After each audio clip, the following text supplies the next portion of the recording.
Hello दोस्तों, नमस्कार। आपके अपने ईडू एग्जाम एकेडमी में स्वागत है। चलिए दोस्तों, हम यूपी टेट की परीक्षा को ध्यान में देते हुए और अन्य परीक्षाएं जो भी आपकी हैं उन सभी परीक्षाओं में गोदावरी नदी से एक प्रश्न पूछ लेता है। और आज हम गोदावरी नदी को तो पढ़ेंगे ही पढ़ेंगे, उसकी सारी सहायक नदियां भी पढ़ेंगे ताकि अलग से पढ़ना ना पड़े। और इसके साथ साथ हम परियोजना को भी पढ़ लेंगे और एक झील है इसको भी हम पढ़ लेंगे। तो देखिए दोस्तों, मैं बार बार आपसे कहता हूं कि हमारे चैनल को लाइक करें, शेयर करें, सब्सक्राइब करें, अधिक से अधिक लोगों को शेयर करें ताकि ज्यादा से ज्यादा लोग मेरे चैनल के साथ जुड़ करके लाभान्वित हो। और यूपी टेट में जो हमारा टारगेट है, ईवीएस में 27 प्लस, संस्कृत में 25 प्लस और हिंदी में भी 25 प्लस, वो आसानी से प्राप्त कर सकें।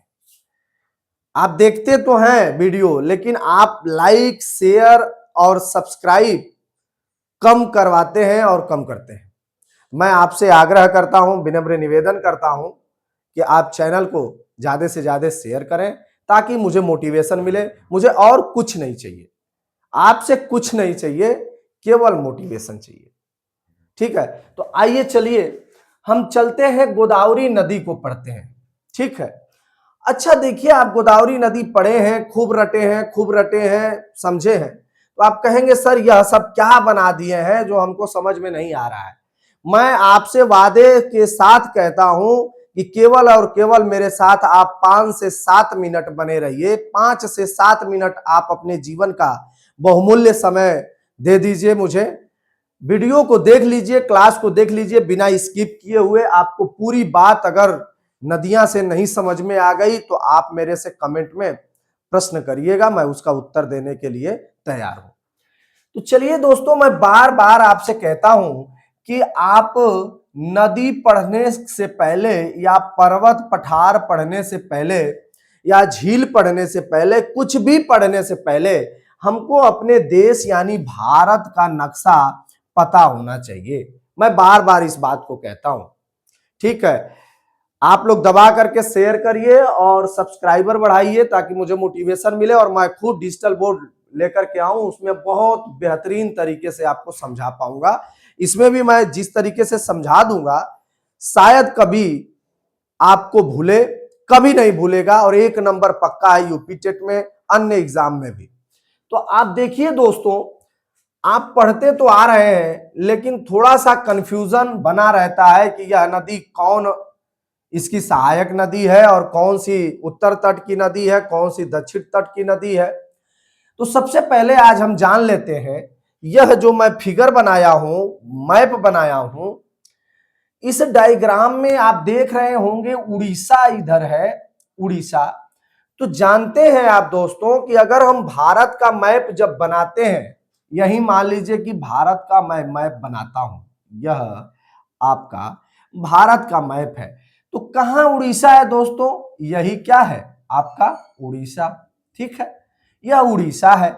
आप जानते हैं कि उड़ीसा से नीचे यह भाग पूरा आपका क्या आ जाता है, यहां तक ये पूरा भाग क्या है?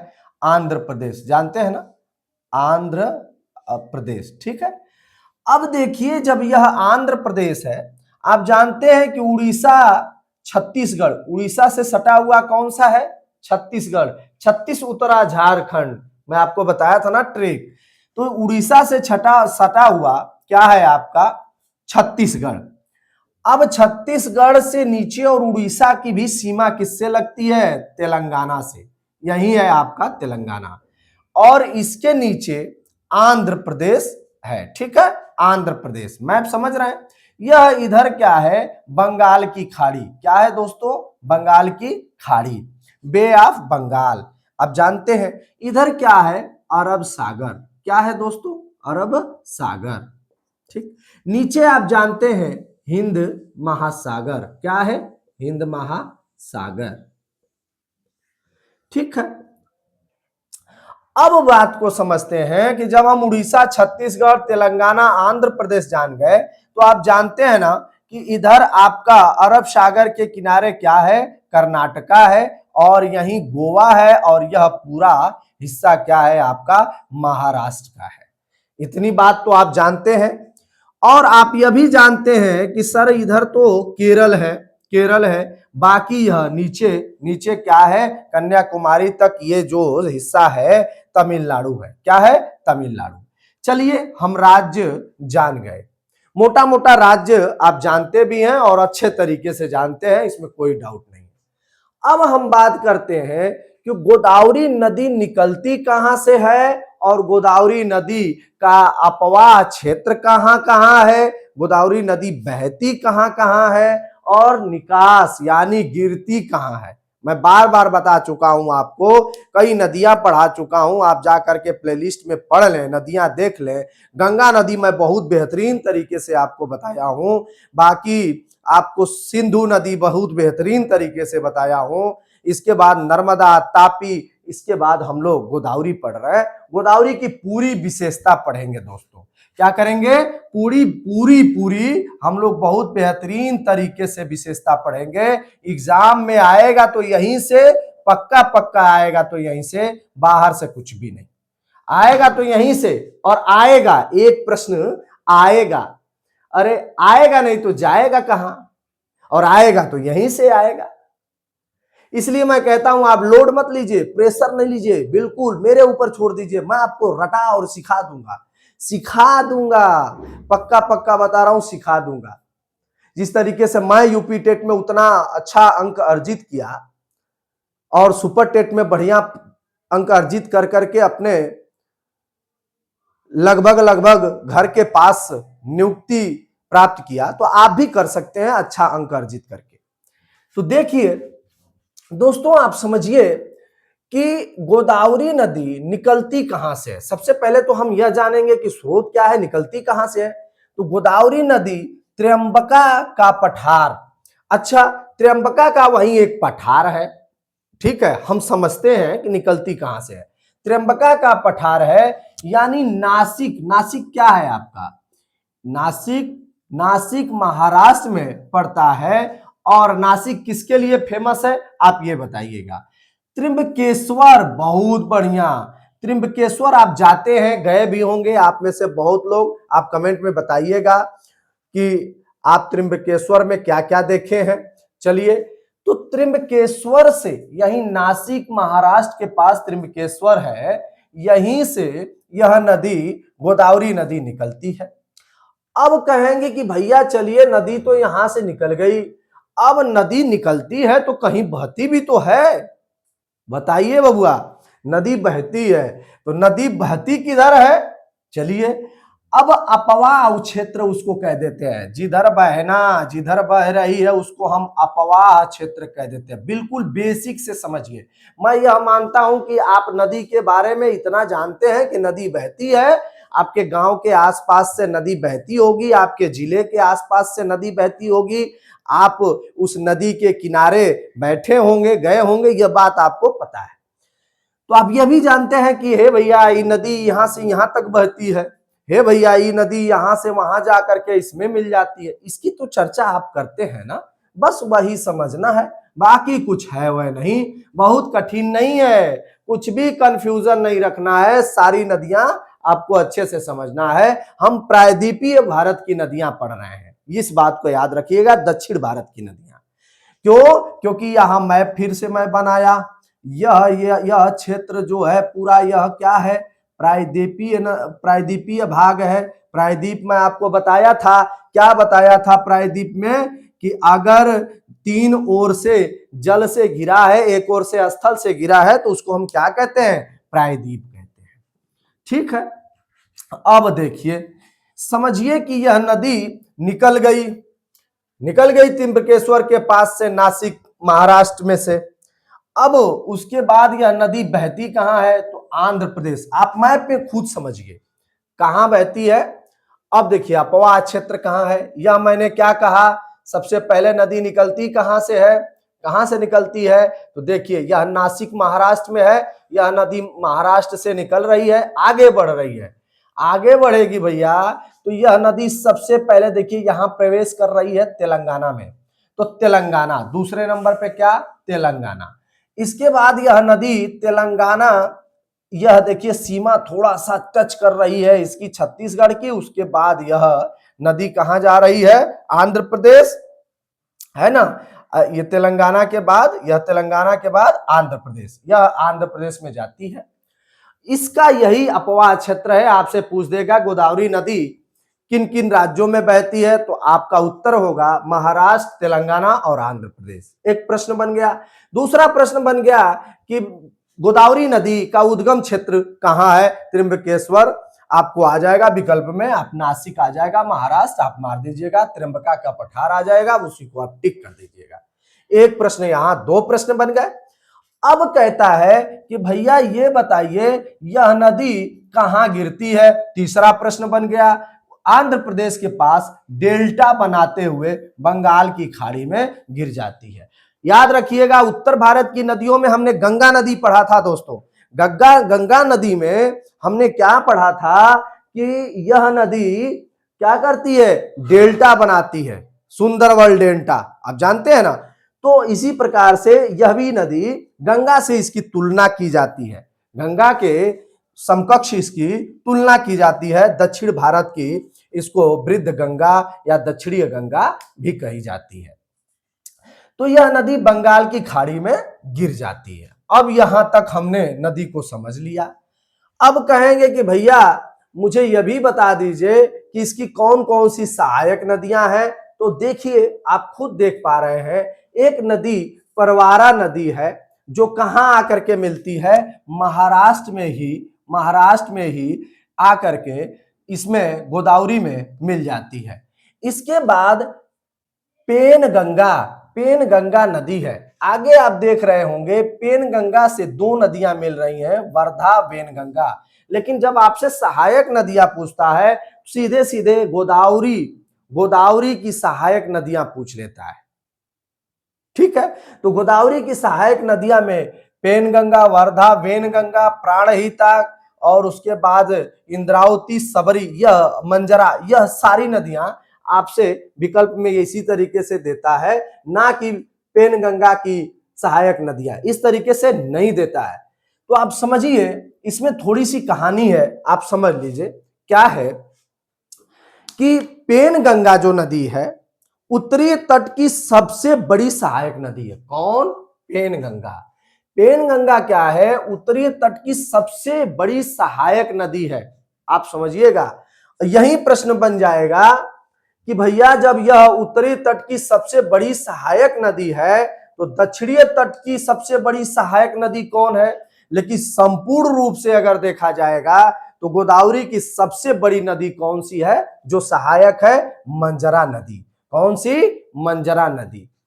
अच्छा, अब पेनगंगा आगे बढ़ती है तो इससे क्या करते हैं, पेनगंगा से वेनगंगा, सिर्फ प और वे समझिएगा, पेनगंगा आती है उससे वेनगंगा मिलती है, वेनगंगा मिल रही है ना, वर्धा मिलती है और वेनगंगा मिलती है।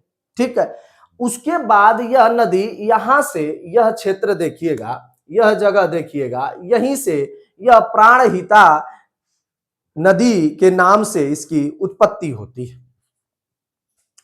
अब यह नदी प्राणहिता क्या कर रही है, आप देखिएगा, यह आपका तेलंगाना है और यह क्या है, महाराष्ट्र। आप देखिएगा यह भैया यहां तक महाराष्ट्र है, ठीक है, यहां तक महाराष्ट्र है।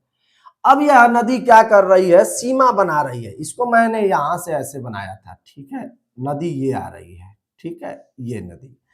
अब यह नदी यहां आई और क्या कर रही है, महाराष्ट्र की सीमा बनाते हुए तेलंगाना में, कहा, तेलंगाना, क्या है ये, तेलंगाना में किससे मिल जाती है, गोदावरी से मिल जाती है।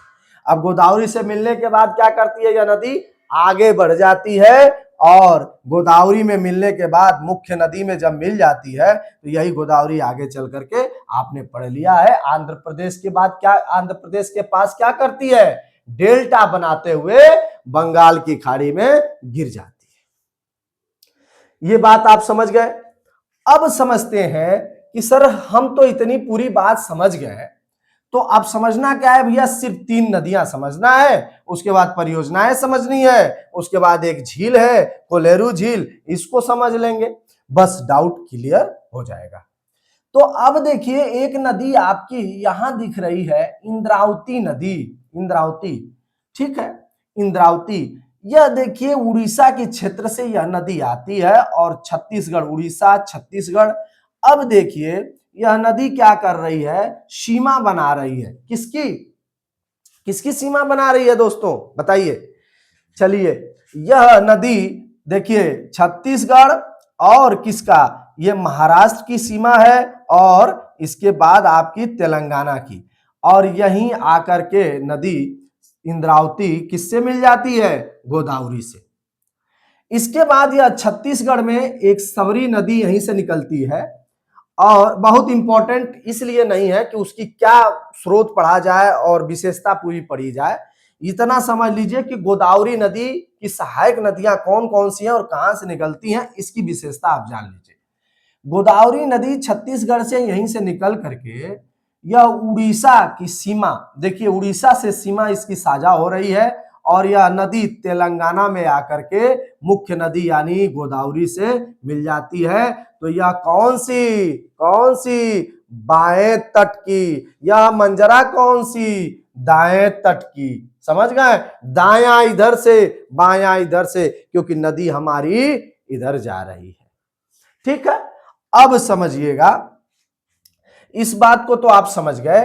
मंजरा नदी देखिए महाराष्ट्र में यहां से निकल रही है, और यह नदी देखिए कर्नाटक होते हुए फिर तेलंगाना से मुड़ करके फिर इधर महाराष्ट्र में आकर के इधर क्षेत्र में आ रही है, और यह नदी गोदावरी से आकर के मिल जाती है। जो मंजरा नदी की क्या विशेषता है, गोदावरी की सबसे बड़ी सहायक नदी है।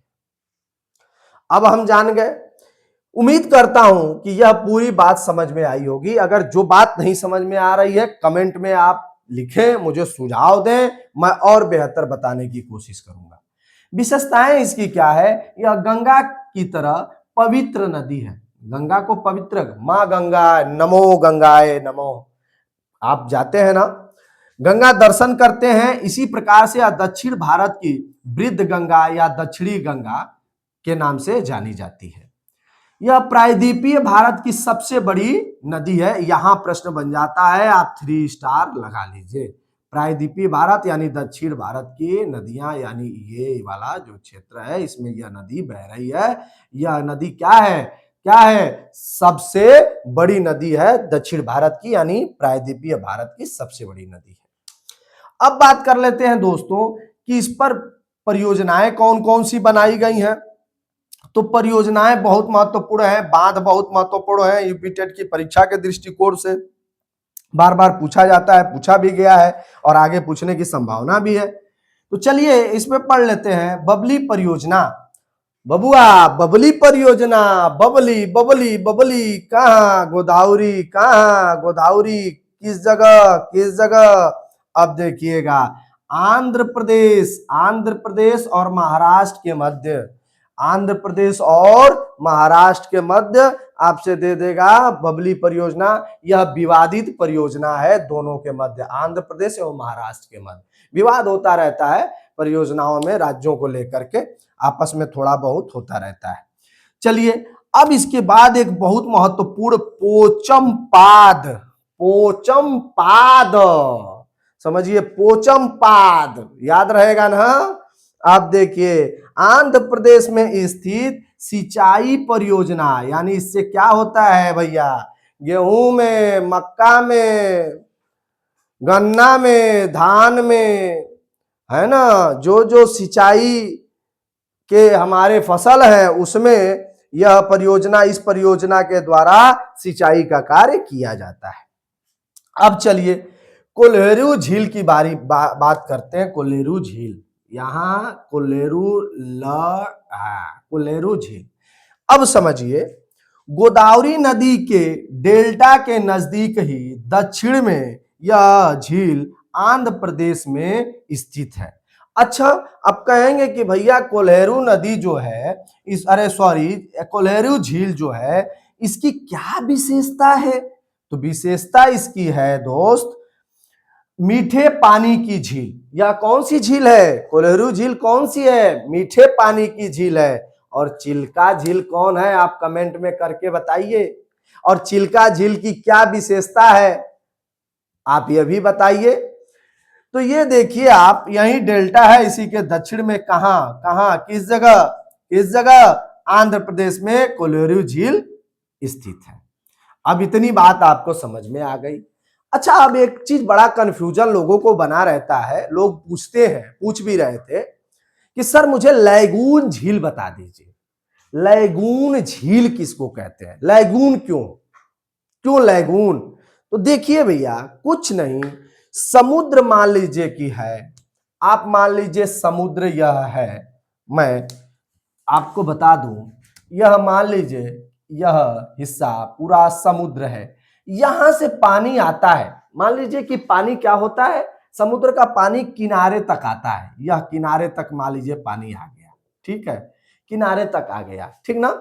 फिर उसके बाद उसकी जो लहरें होती हैं रेत की पट्टी बन जाती हैं। क्या करती हैं? उसकी लहरें जैसे ऐसे पतला पतला देखे होंगे ना, लहरें आती हैं, कभी गोवा कभी बीच पर जाएंगे आप तो लहरें आती हैं। तो यह लहरें क्या करती हैं भैया, यही क्या होती हैं, लहरें रेत की पट्टी बन जाती हैं, इससे पट्टी बन जाएंगी, ठीक है, पट्टी बन जाएंगी। उसके बाद क्या करती हैं, यह पट्टी पानी को अंदर रोक लेती हैं। पानी मान लीजिए ऐसे चला गया, पानी इधर चला गया और यहाँ पट्टी बन गई, धारा इतनी तेज समुद्र की रहती है कि पट्टी बन गई।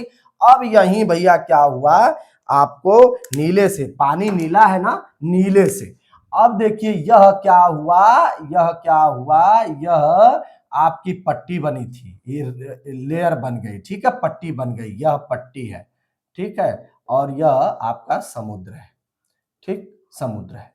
अब समझिए यह जो हिस्सा है, यही क्या होता है, अंदर रोक लेने के बाद जो पानी यहीं अंदर रुक जाता है, जो पानी अंदर रुक जाता है, जमा हो जाता है, उसी को हम लैगून झील कह देते हैं। क्या कहते हैं? लैगून झील।